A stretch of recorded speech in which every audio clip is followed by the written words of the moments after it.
Good morning all of you. बच्चों, इसके पूर्व में हमने व्यापारिक बैंक को देखा है। मुद्रा की कार्य प्रणाली आप लोगों ने देखी है। आज जिस बैंक का हम जिक्र कर रहे हैं वो है केंद्रीय बैंक।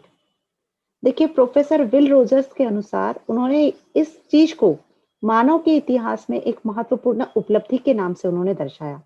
जिस प्रकार से अग्नि बहुत महत्वपूर्ण आविष्कार था, पहिए का आविष्कार, ठीक उसी प्रकार जो बैंक है यानी केंद्रीय बैंक, ये महत्वपूर्ण आविष्कारों में उन्होंने शामिल किया। तो ये देखिए, इस प्रकार से जो आपका पूरे विश्व का जो पहला बैंक बना था वो केंद्रीय बैंक स्विस बैंक सन 1668 में स्वीडन में स्थापित हुआ था। तो वहां से धीरे धीरे देखिए इसके ऊपर कार्य किए गए और प्रत्येक देश जो है अपना केंद्रीय बैंक बनाने के पीछे कार्य करती रही। मतलब प्रत्येक देश का अपना अलग-अलग केंद्रीय बैंक होता है। जैसे हमारे भारत का जो बैंक है केंद्रीय बैंक, वो है रिजर्व बैंक।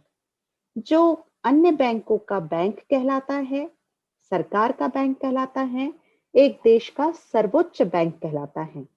तो आज हम उसी बैंक यानी केंद्रीय बैंक के अभिप्राय और उसके कार्यों को देखेंगे, उसके द्वारा किए जाने वाले कार्य देखेंगे, उसके वर्जित कार्य मतलब जो कार्य वह नहीं कर सकता है उन कार्यों पर को ध्यान देंगे।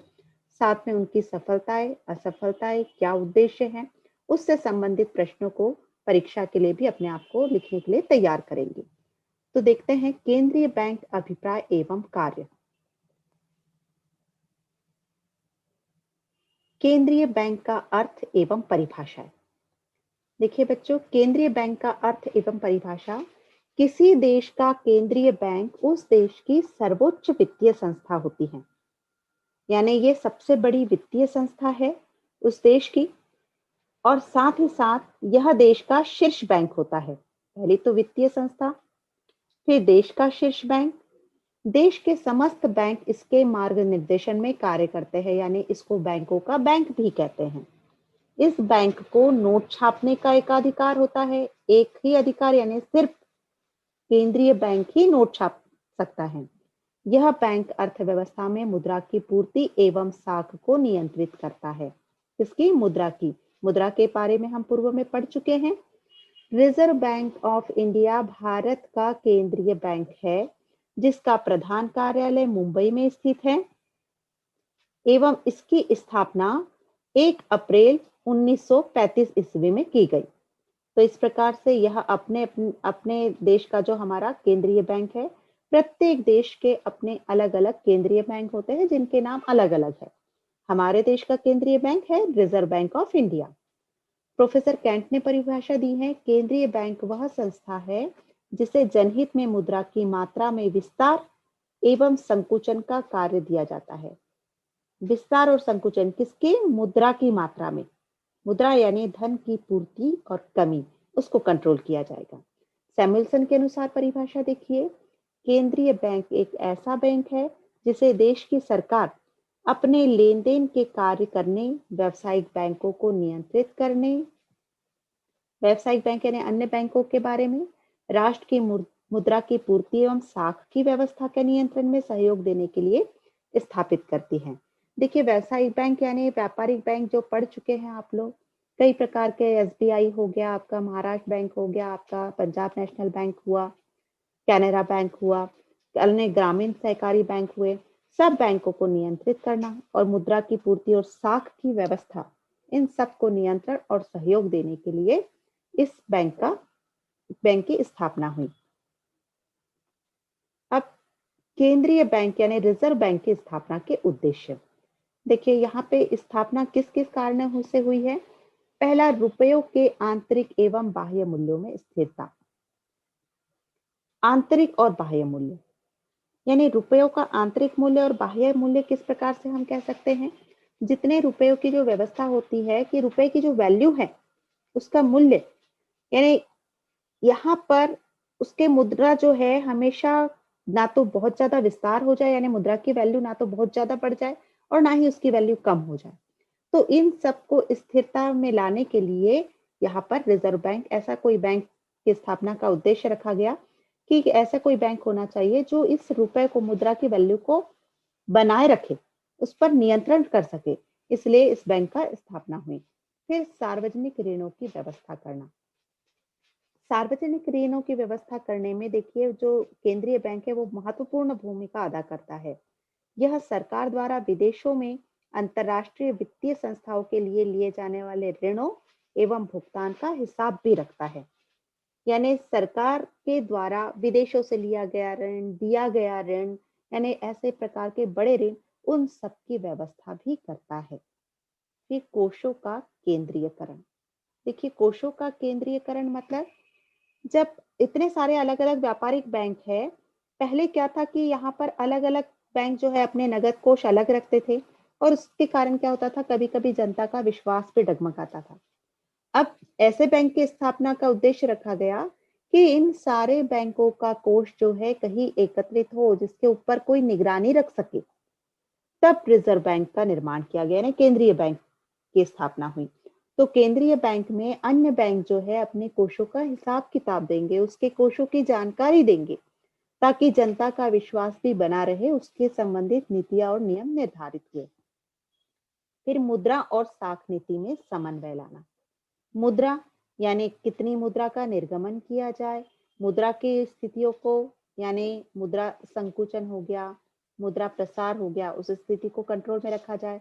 साख नीति मतलब किस बैंकों के द्वारा किस प्रकार का ब्याज दर निर्धारित करना है, किस क्षेत्र में कितना ऋण देना है, ये सारी साख नीतियों में, दोनों की नीतियों में समन्वय लाना जरूरी है। कितनी मुद्रा है और उसके आधार पे कितना साख दिया जा सकता है, ये अलग-अलग साख नीति, पहले ये कार्य अलग-अलग होता था।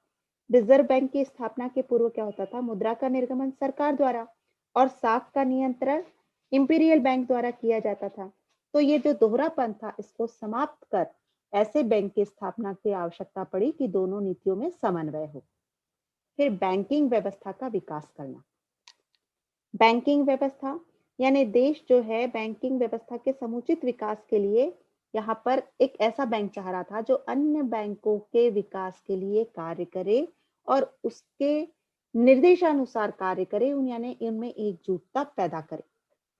तो इनके कारण रिजर्व बैंक के कारण क्या हुआ कि अन्य बैंकों का बैंक होने के कारण उनकी नीतियों को निर्धारित किया गया, उनको भी सुविधाएं प्रदान की गई। तो इस प्रकार से बैंकिंग व्यवस्था का विकास जो है हर क्षेत्र में पहुंचाने की व्यवस्था की गई। तो बैंकिंग व्यवस्था का विकास किया गया। मुद्रा बाजार का संगठन। मुद्रा बाजार का संगठन यानी विभिन्न क्षेत्रों से किसी प्रकार का जब समन्वय नहीं था, तो अलग अलग क्षेत्र से किस प्रकार से मुद्रा बाजार जो है वो संगठित किया जाए। मुद्रा बाजार यानी हम इसको पूंजी बाजार भी कह सकते हैं। तो जो पूंजी बाजार वगैरह जो है इसको जो सेबी कार्य करती हैं, है ना, security exchange board of India, जो उसका नियमन करती है, उनमें प्रतिभूतियों की रक्षा करती है, उनके जो इन्वेस्टर है उनकी सुरक्षा की जिम्मेदारी लेती हैं। तो उनका संगठन रिजर्व बैंक और दोनों के सहयोग से उनको श्योरिटी यानी उनकी सिक्योरिटी भी प्रदान की गई। तो इस प्रकार से मुद्रा बाजार का संगठन करने का कार्य भी करने के लिए एक बैंक की स्थापना हमको आवश्यक थी। तो ये मुद्रा बाजार का संगठन करने लगी। कृषि साख की व्यवस्था करना। कृषि क्षेत्र जो भारत का प्रमुख क्षेत्र जो है, प्राथमिक क्षेत्र है, तो यहाँ पे साख की व्यवस्था करना, इनके लिए कम ब्याज दरों पर ऋण प्रदान करना, कृषि संबंधी जरूरतों को पूरा करने के लिए साख की व्यवस्था करने का कार्य इनके द्वारा निर्धारण किया जाने लगा। तो उसके लिए भी ऐसे बैंक की आवश्यकता हुई। फिर विदेशों के साथ मौद्रिक संबंध। हमारी देश की अर्थव्यवस्था खुली अर्थव्यवस्था है, यानी विदेशों से व्यापार का लेन देन होता है। वहां के अलग अलग देशों की देखिए करेंसी अलग अलग होती है। जैसे ऑस्ट्रेलिया की डॉलर है, अमेरिका की अमेरिकन डॉलर है, इटली की लीरा है, जापान की एन है, इंग्लैंड की पौंड है, जर्मनी की मार्क है, भारत का अपना भारत का रुपया। तो इस प्रकार से इन दोनों मतलब अलग अलग देशों के मौद्रिक संबंध क्या है, मुद्रा में क्या सामंजस्य बन रहा है और उसके आधार पर लेन देन किस प्रकार से होंगे, उसका नियमन करने के लिए भी एक बैंक की जरूरत पड़ी जो ये सब कार्यों में सहयोग प्रदान करे। तो इस प्रकार से इन उद्देश्यों के साथ में रिजर्व बैंक की स्थापना हुई। तो ये आपके उद्देश्य के पॉइंट हुए। अब आते हैं रिजर्व बैंक ऑफ इंडिया के कार्य। देखिए रिजर्व बैंक ऑफ इंडिया के कार्य, ये भी इंपॉर्टेंट प्रश्न बनता है बच्चों। केंद्रीय बैंक के रूप में कार्य, साधारण बैंकिंग संबंधी कार्य और विकास संबंधी कार्य। तो ये जो है आपका, ये इम्पोर्टेंट है आपका केंद्रीय बैंक के रूप में कार्य, क्योंकि पर्टिकुलर ये रिजर्व बैंक ऑफ इंडिया के कार्य दिखाता है। फिर कुछ कार्य वो जैसे अन्य बैंक करते हैं उस प्रकार के हैं, कुछ विकास संबंधी कार्य हैं। कोई भी 7 पॉइंट आप जरूर करें इसमें से, और उसमें से भी आप इन पॉइंट्स को ज्यादा ध्यान से करें। देखिए, नोटों का निर्गमन। तो नोटों का निर्गमन मतलब क्या है कि जो भारत रिजर्व बैंक जब स्थापित हो गया, इसके पहले जो है नोटों का निर्गमन सरकार करती थी। लेकिन रिजर्व बैंक बनने के बाद देश का सर्वोच्च बैंक या आपका केंद्रीय बैंक है, तो ये नोटों का निर्गमन यानी 1 रुपए के सिक्के, 1 रुपए का नोट या अन्य जो छोटे सिक्के हैं, इसको छोड़कर जितने भी नोट है, ये केंद्रीय बैंक द्वारा बनाए जाते हैं। रिजर्व बैंक में इसकी मुद्रा का कार्य किया जाता है, वहां पर इसका निर्गमन किया जाता है। और अन्य जो है सिक्के वगैरह वो भारत सरकार जारी करती है। तो इस प्रकार से नोटों का निर्गमन किया जा रहा है। लेकिन एक ध्यान रखें, नोटों का निर्गमन ऐसे ही नहीं किया जाएगा। उसके बदले में प्रतिभूति के रूप में कुछ प्रतिभूतियां, मतलब या तो स्वर्ण कोष या कुछ अन्य प्रतिभूतियों को रखने के पश्चात ही नोटों का निर्गमन किया जाएगा। अन्यथा यदि ये चीज नहीं होगी तो नोट तो बिल्कुल लोगों की जरूरतों के हिसाब से नोट छापने का काम सरकार कर सकती, फिर मुद्रा की वैल्यू का मतलब ही नहीं रहेगा। तो इसलिए भी इसके लिए भी कई प्रकार के नीति नियम निर्धारित है। उन नियमों के अधीन ही कार्य होगा। ये कार्य इतना आसान नहीं होता है, और इसमें बहुत ही वेल क्वालिफाइड व्यक्ति जो है, भारत सरकार के मंत्रालय के, वित्त मंत्रालय के कुछ व्यक्ति और रिजर्व बैंक के कैंडिडेट जो बहुत ही वेल क्वालिफाइड होते हैं, उनके द्वारा ये नीतियां निर्धारित की जाती हैं। फिर सरकार के बैंकर के रूप में कार्य करना। सरकार के बैंकर के यानी सरकार के आय व्यय का विवरण जो है रिजर्व बैंक के पास होता है, इसलिए सरकार के बैंकर के रूप में कार्य करते हैं। फिर बैंकों के बैंक के रूप में कार्य करना, अन्य बैंकों के बारे में कोषों की जानकारी, उसके ब्याज दरों की जानकारी, सबको निर्धारण करना, उसको सुविधाएं पहुंचाना, उनकी समस्या को सुलझाना, ये सब कार्य जो है रिजर्व बैंक करता है। इसलिए ये बैंकों के बैंक के रूप में कार्य करता है। फिर विदेशी विनिमय पर नियंत्रण। विदेशी विनिमय पर नियंत्रण यानी विदेशी मुद्रा का क्रय विक्रय करके मुद्रा कोषों का संरक्षण करता है। विदेशी मुद्रा जो आती हैं उनका भी संरक्षण कर रहा है, तो ये इस प्रकार से उस पर नियंत्रण करता है। फिर साख का नियमन। साख का नियमन मतलब रिजर्व बैंक जो है वो साख का बैंक की ब्याज की दरें निर्धारित करता है, बाजार की क्रियाएं किस प्रकार से नगद कोष अनुपात में परिवर्तन, तरल कोष परिवर्तन, ये सब उसका साख का नियमन करता है।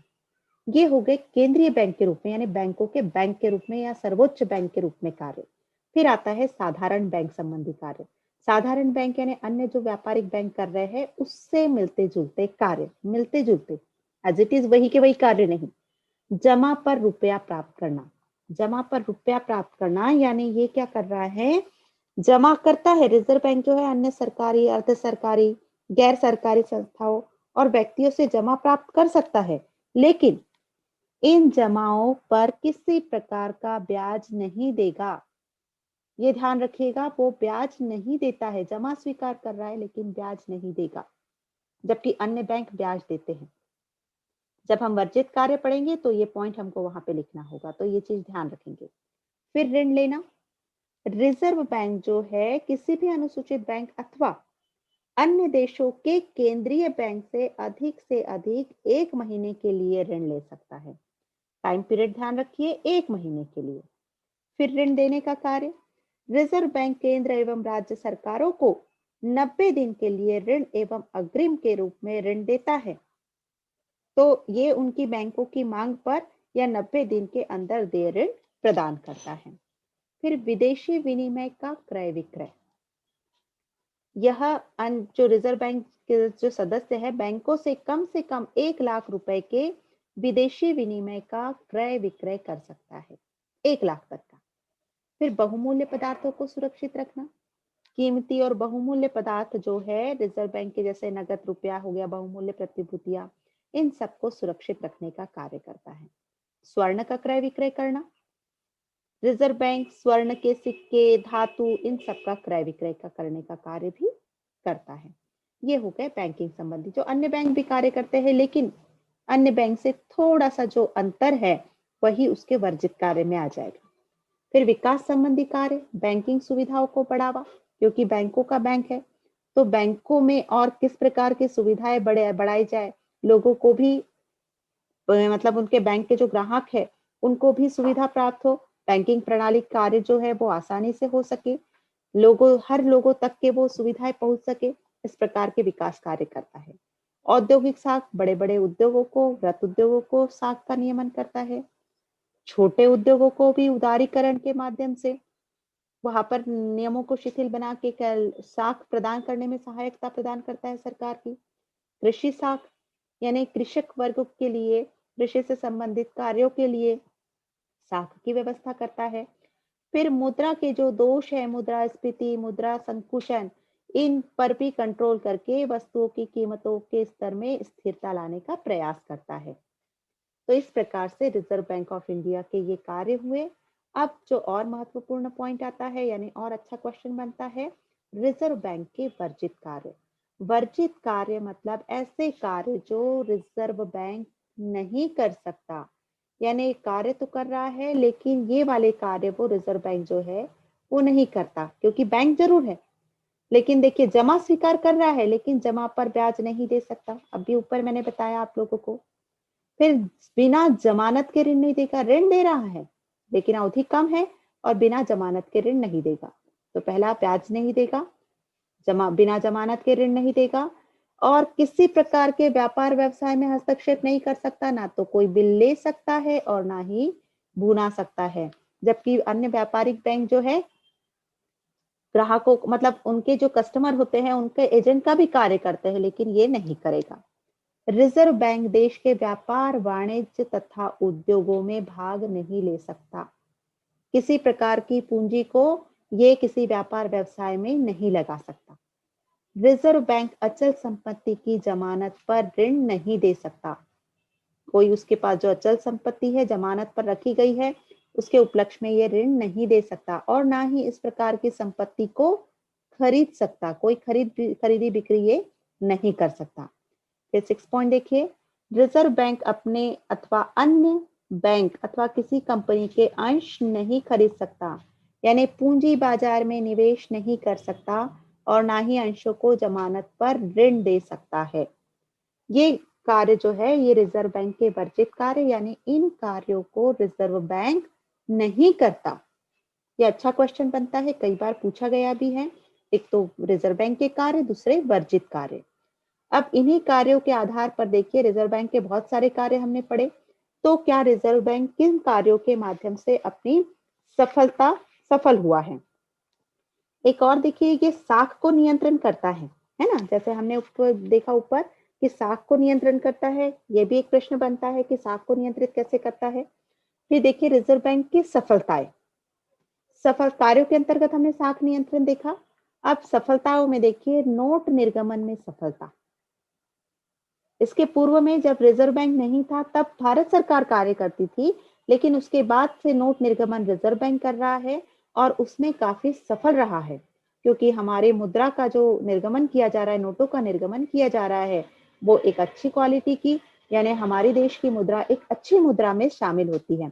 अच्छे पदार्थ मुद्रा का गुण भी हमने देखा, तो उस प्रकार से नोट निर्गमन में रिजर्व बैंक पूरी तरह से सफल रहा है। फिर उसके बाद सुलभ मुद्रा नीति।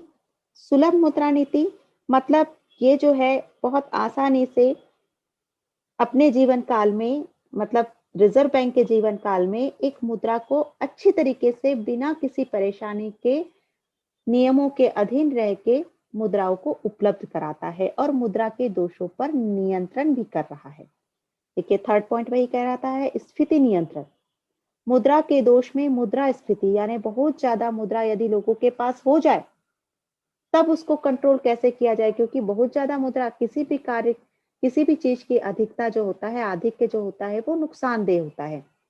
तो बहुत ज्यादा लोगों के पास मुद्रा आ जाए तो क्या होगा, मुद्रा की वैल्यू कम हो जाएगी, तो उसको भी कंट्रोल करने के लिए, नियंत्रण करने का कार्य यह बहुत अच्छे से आसानी से कर रहा है।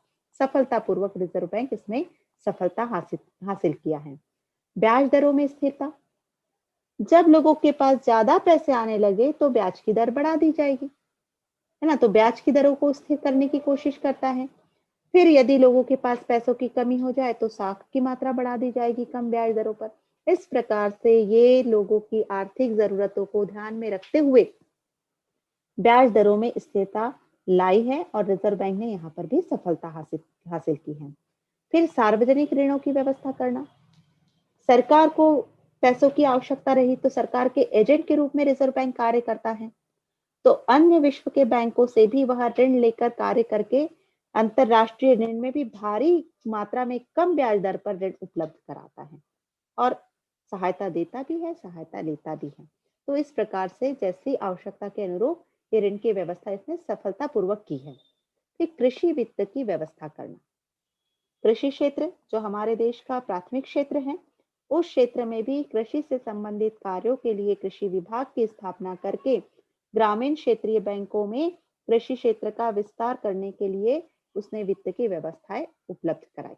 फिर औद्योगिक वित्त, देश के आधुनिकीकरण में योगदान देने के लिए औद्योगिक वित्त के लिए सुचारू रूप से संचालित करने के लिए अल्पकालीन एवं दीर्घकालीन ऋणों को वित्त निगमों की सहायता से प्रदान किया है। तो इस प्रकार से ये रिजर्व बैंक की सफलताएं हुई। अब देखते हैं रिजर्व बैंक की असफलताएं। सफलताओं के साथ साथ कुछ जगह पे असफल भी रहा है। ऐसा नहीं कि हर क्षेत्र में सफल ही रहा है, लेकिन सफलताएं ज्यादा है, असफलताएं थोड़ी सी कम है। तो जैसे जो हमने वर्जित कार्य पढ़े हैं, वर्जित कार्य को ध्यान में रखते हुए हम असफलताओं को लिख सकते हैं। मतलब ऐसे कार्य जो वो नहीं करता। मुद्रा स्थिति को रोकने में असफल, देखिए मुद्रा स्फीति को वो रोकने की कोशिश जरूर कर रहा है, लेकिन फिर भी वहां पे पूरी जगह पे पूरी तरह से वह इसमें कामयाब नहीं है। तो मुद्रा की जो स्थिति है, चाहे वो संकुचन की स्थिति है, चाहे वो स्फीति की स्थिति है, इसको रोकने में असफल है, क्योंकि महंगाई बढ़ रही है, ब्याज दरों में परिवर्तन हो रहा है, लेकिन फिर भी यहाँ पर वो पूरी तरह से सफल नहीं है। मुद्रा बाजार में संबंध का अभाव, मुद्रा बाजार में यानी पूंजी बाजार में निवेश नहीं कर सकता है। पूंजी बाजार में वहां पर मुद्रा बाजार का जो संबंध का अभाव है, यानी यहाँ पर वो मुद्रा बाजार में समन्वय और एकीकरण स्थापित करने में असफल रहा है। जो स्वदेशी बैंकर है, ग्रामीण क्षेत्रों में किसानों एवं श्रमिकों को ऋण देते हैं, आज भी वो रिजर्व बैंक के नियंत्रण से बाहर है। यानी स्वदेशी बैंकर जिसको हम क्या कहते हैं, अपना दलाल ब्रोकर वगैरह जो कहते हैं, मतलब जो स्वदेशी बैंकर मुंदड़िया होता है, मतलब ये सब जो लोग जो इस किसी संस्था से संबंधित नहीं होते हैं, वो लोग लोगों को ऋण प्रदान करते हैं, तो उन सब पर अभी भी उस कंट्रोल नहीं कर पाया है। इसलिए मुद्रा बाजार में कहीं ना कहीं कुछ लोगों से स्व संबंध का अभाव रहा है। फिर ब्याज की दरों में भिन्नता, यहाँ पे अन्य बैंकों के साथ में समन्वय और एकीकरण हुआ है, लेकिन यहाँ पे स्वदेशी बैंकर जो हो गए, जैसे साहूकार महाजन लोग जो हो गए, ये अधिक प्रतिशत ब्याज वार्षिक ब्याज पर साख प्रदान करते हैं, तो इन पर नियंत्रण नहीं है। तो ब्याज दरों की जो भिन्नताएं है, ये बैंकों के जो इनके अधीनस्थ बैंक है, जो अन्य सारे व्यापारिक बैंक है, अनुसूचित बैंक है, उस पर तो उन्होंने नियंत्रण कर लिया है, लेकिन जो अन्य स्वदेशी बैंकर है, वहां पे ब्याज दर और यहाँ की ब्याज दरों में भिन्नता है। तो यहाँ कहीं ना कहीं थोड़ा सा असफल है। बिल बाजार के विकास में असफल, यह जो है जो व्यापार का वित्त का लेन देन होता है, विनिमय बिल, यह कार्य जो है रिजर्व बैंक नहीं करता, तो बिल बाजार के विकास में असफलता है। यानी ये किसी प्रकार के एजेंट का रूप का कार्य नहीं करता है, इसलिए विनिमय बिलों का हस्तांतरण नहीं करता है, तो वहां पर यह असफल है। फिर बैंकिंग सुविधाओं की अपर्याप्तता, बैंकिंग सुविधाएं जो होती है वो बहुत सारी शाखाएं खोली गई है, लेकिन आज भी हमारे देश की जनसंख्या के अनुरूप ग्रामीण क्षेत्रों में सभी जगह ये शाखाएं अभी भी अनुपलब्ध है, इसलिए यहाँ पर अपर्याप्तता है। साख नियंत्रण में कठिनाई, साख नियंत्रण में कई बार क्या हो जाता है, साख तो प्रदान कर दिया जाता है, लेकिन ऋण देने के बाद ऋण की वसूली पूरी तरह से वहां पर भी अभी भी कहीं ना कहीं हम असफल होते जा रहे हैं। तो वो उसका नियंत्रण करने में कठिनाई यहाँ पर रिजर्व बैंक को असफल होने के लिए गेट्स पॉइंट पर असफल हो रही है। तो इस प्रकार से हम कह सकते हैं कि रिजर्व बैंक सफलताएं भी है तो कुछ चीजों पे असफल भी हुई है। तो बच्चों ध्यान रखिए, इन सब चीजों को हम लोग पढ़ेंगे, आप लोग अच्छे से करिए। वर्जित कार्य देखना है, उसके कार्य देखना है, सफलताओं को देखना है, और इस प्रकार से ये चैप्टर भी आपका कंप्लीट होता है। तो इन चैप्टर्स के आधार पर आप यहाँ पे मतलब जो आज का वीडियो है उस आधार पे आप अपने नोट्स बनाएंगे और उसको अच्छे से कंप्लीट करके अपने क्वेश्चंस को परीक्षा के लिए ब्लूप्रिंट पर आधारित क्वेश्चंस को तैयार करेंगे। धन्यवाद।